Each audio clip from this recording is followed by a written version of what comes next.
Hi guys, welcome back to my channel. Kung bago lang kayo sa channel ko, ako ang pala si Annalyn Tapa. Welcome, welcome, welcome kayong lahat. At kung hindi pa kayo nakapag-subscribe, i-click nyo lang ang subscribe button sa baba at pakiclick nyo na rin ang bell notification para ma-notify kayo sa lahat ng mga videos na i-upload ko. Kung bago lang kayo guys sa aking YouTube channel, nag-upload ako ng mga video tips, video tutorial nang sa ganun ay share ko ang kaalaman ko sa kapwa ko YouTubers, lalong-lalo na sa mga new YouTubers na nagsisimula pa lang gumawa ng kanilang channel. Guys, kamusta na kayong lahat? So, i-share ko sa inyo guys kung paano ba titingnan yung inyong mga recap na sinisend ni YouTube sa inyo guys kapag monetize na kayo. Hindi ko alam guys pero sa mga monetize lang siguro ito guys.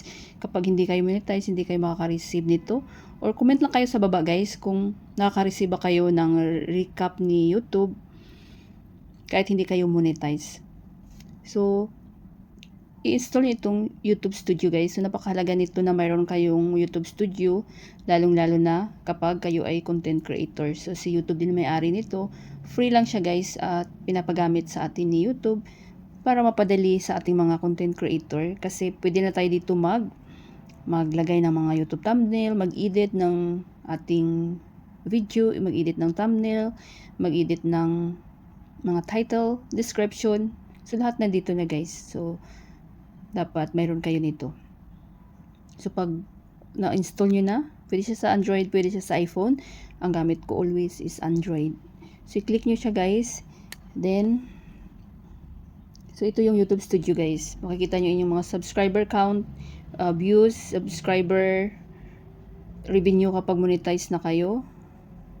Then, content, yung mga na-upload yung video, long video, short videos, so andito lahat.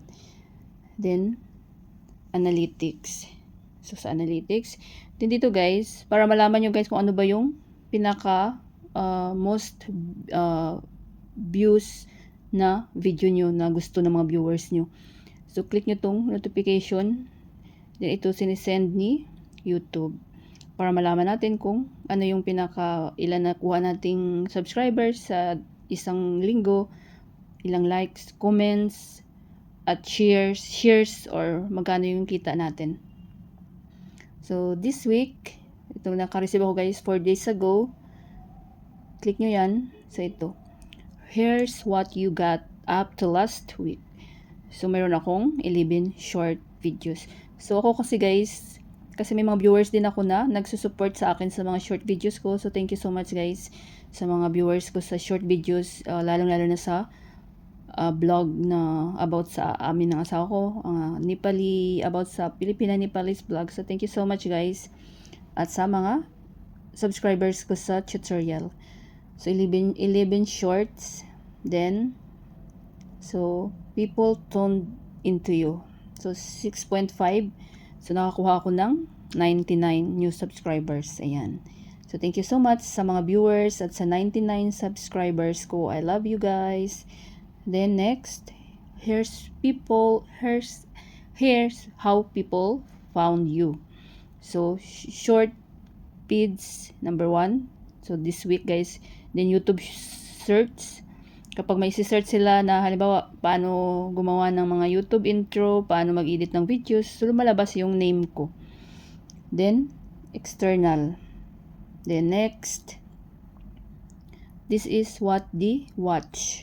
So, Filipina-Nepali couple bonding with beautiful loving family. So, yan. Gustong-gusto din yan ng mga viewers ko sa short videos.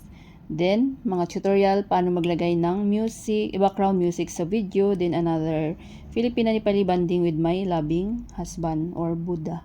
Ang husband kasi sa Nepali, guys, is Buddha.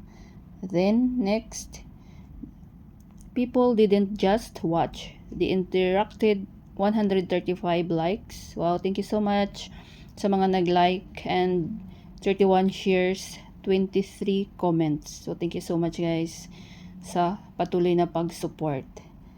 Then, next. So, ito. You made 4.51 last week. So, $4.5. So, hindi na siya. Not bad na guys, diba kaysa walang extra income. Last month, you made 30.99. So, ayan. Let's play a game. Which of these videos perform best on search? So, dapat guys, yung video nyo palaging panatilihin nyo rin na mag-top yung mga videos nyo. Gumamit kayo ng mga keywords na yung mga keywords na sinesearch ng viewers nyo. Paano maglagay ng background music. Ayan. So, isi-share ko sa inyo guys, updated kung paano mag-rank yung inyong mga videos sa search result. Meron na rin akong tutorial yan guys. I-check nyo sa aking tutorial playlist, pero gagawa ko ng updated videos. So, paano maglagay ng music, ng background music, how to add sound effect, ang kuhaan ng music na walang copyright. So, ito.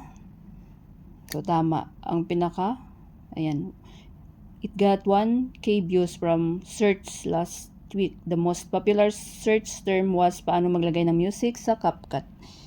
Then, check back next week whether you're planning, creating, or resting. Have a good week. Yan. Done. Then, check natin yung last week, guys. Punta ulit tayo dito. Then, ito. Last week to, guys. Analytics. 11 days ago. So, ito, maganda din ito, guys, na basihan kung ano ba yung mag-perform ng mga videos nyo. Saan ba galing yung mga viewers nyo. Para malaman nyo siya, guys. Then, what you got up to last week. 6 shorts lang yung na-upload ko.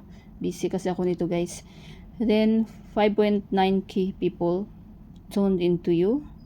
Ang nakuha ko and you got 79 new subscribers. So thank you so much again sa 79 new subscribers. Salamat sa support guys. Love you all. Then next, this search lead people to you. So paano gamitin ang Canva app sa cellphone, paano maglagay ng music, video, sa video, paano gamitin ang CapCut video editor. Yan. Then this is what they watch. Again, ito paano maglagay ng background music sa video, itong pinaka more ano talaga guys. So dapat about sa video na ito, gagawa tayo lagi ng tutorial. Ang kuhaan ng music na walang copyright. Ayan, Pilipino-Nepali couple bonding with my beautiful family. So, sa short naman ito guys. Then, people didn't just watch. They interacted. 99 likes. 30 shares. 21 comments. So, thank you so much again guys sa pag-like, shares, at comment. Thank you so much sa support. Then, you made $6.33 last week.